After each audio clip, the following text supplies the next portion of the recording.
honourable member for Thornhill. Liberal-NDP government is finally saying the quiet part out loud. They admitted that their carbon tax makes life more unaffordable and does nothing to help the environment. But only certain people get relief, those who happen to live in places where Liberal polling numbers are the worst. Everyone else gets told that their vote doesn't matter and that they don't care. If the Liberals can take the carbon tax off for some Canadians, why can't they take it off for all Canadians?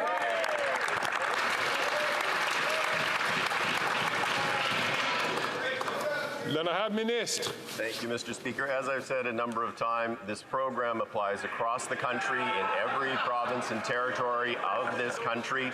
We have developed a solution with respect to home heating oil that will put more money back into the pockets of Canadians. It will continue to fight and reduce emissions. It will address both the climate issue and challenges with respect to affordability. The honourable member from Thornhill. The minister can rely on his prepared talking points all he wants, but that wasn't quite how the Minister for Rural Economic Development spun it yesterday. She told Canadians that if they wanted to be exempted from Liberal carbon taxes, they had to, wait for it, vote Liberal. My neighbours in the GTA have a question then for the minister. They have 24 Liberal MPs in Toronto, 11 in Peel, 7 in York, 10 of them are cabinet ministers. If this is the largest concentration of Liberal ridings in Canada, then why are they still paying a carbon tax?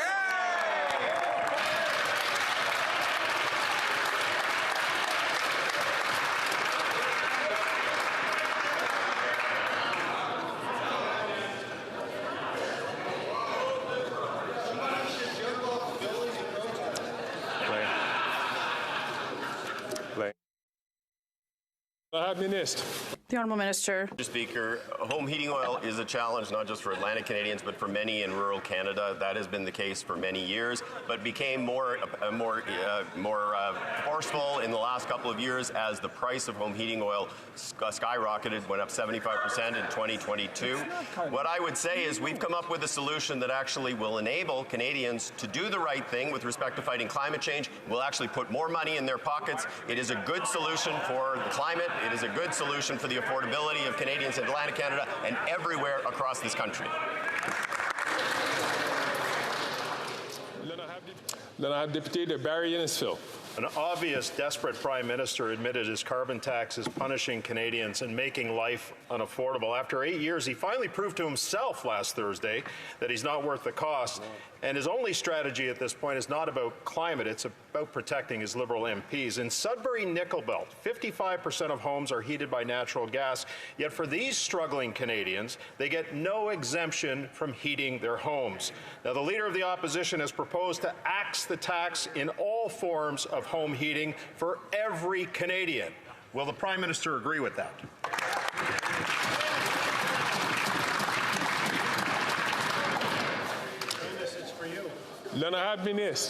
Thank you, Mr. Speaker. Earlier I spoke about our record in terms of greenhouse gas reduction, which, no thanks to the Conservative Party, we've been able to do, Mr. Speaker, over the last few years. But let's talk about the record level number of electric vehicles that are being deployed. 10% of sales now in Canada are electric vehicles, something the Leader of the Opposition doesn't even believe in. He thinks it's a myth. Whereas 10 years ago, 1 in 25 vehicles sold in the world was electric. Today, it's 1 in 5 around the world, Mr. Speaker. We're catching up to the rest of the world, no thanks to the Conservative Party of Canada. Then I have Deputy the honourable member from Dauphin Swan River, Neepawa. Mr. Speaker, after 8 years, this Prime Minister is not worth the cost. The Prime Minister finally admitted that his carbon tax is unaffordable for Canadians. But instead of removing the carbon tax for all Canadians, the Prime Minister chose to further divide this country by only helping those who voted for it.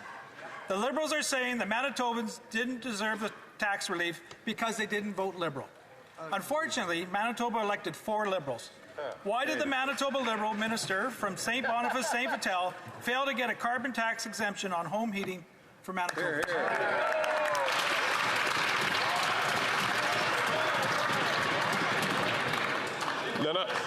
Lena had been missed. Thank you, Mr. Speaker. Mr. Speaker, again, the member opposite clearly wasn't listening to the minister when he said that home heating oil exemptions apply right across the country. But, Mr. Speaker, what's more is that folks in Manitoba get a rebate from the price on pollution. So not only are we helping Canadians to fight climate change, which I remind my colleagues is an existential threat to our well-being, we are also helping them with the high cost of living. So instead of taking their money away, Mr. Speaker, they should be joining us in ensuring that we can all provide more support. The Honourable Member for Charlebourg-Saint-Charles.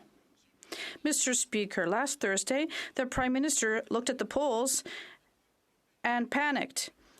And what did he do? He paused the carbon tax in Atlantic Canada. And yesterday, his Environment Minister said in an interview that he wasn't even prepared to help Canadians in his own province. And this is humiliating for Quebecers who also pay the carbon tax. Quebecers also have to eat and pay for gas. Will the Prime Minister announce the complete, not just temporary, withdrawal of the second carbon tax that applies to Quebec?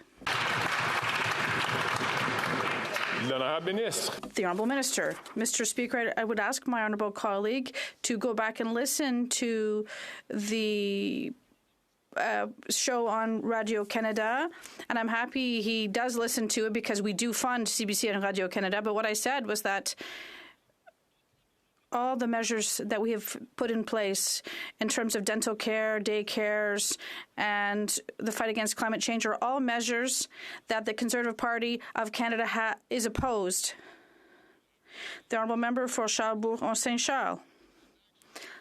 Like the tax, I didn't just listen to the show once, twice, but 3 times, and that's wrong. The minister even said that as long as he will be Minister of the Environment, he will not make any other modifications to the tax in Canada. He confirmed that there will be no changes as he's in place. So what is the Prime Minister going to do with that? But right now, the Bloc is supporting the carbon tax, and they say it doesn't apply to Quebec. And at the same time, they want to radically increase it.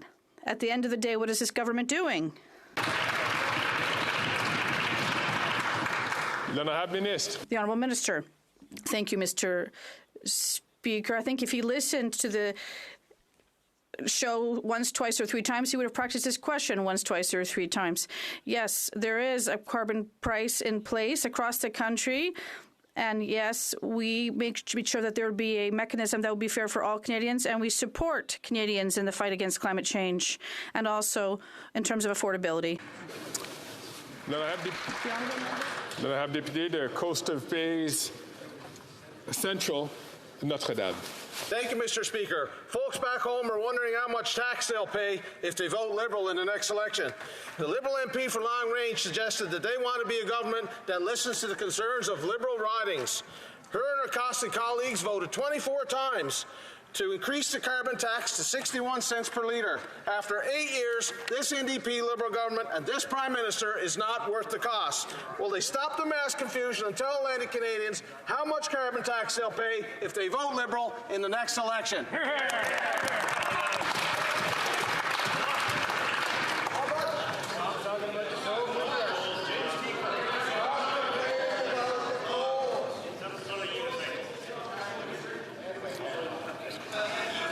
The Honourable Minister. I think, Mr. Speaker, you could say it for the fifth time, and I don't think the answer would get across. The bottom line is, Mr. Speaker, we on this side of the House tried to find a way to make sure that people square affordability with wanting to fight climate change. Both are very important right now. Both are very important to people in Atlantic Canada, very important in my constituency. And I think that we have found a way to do that, Mr. Speaker. Thank you.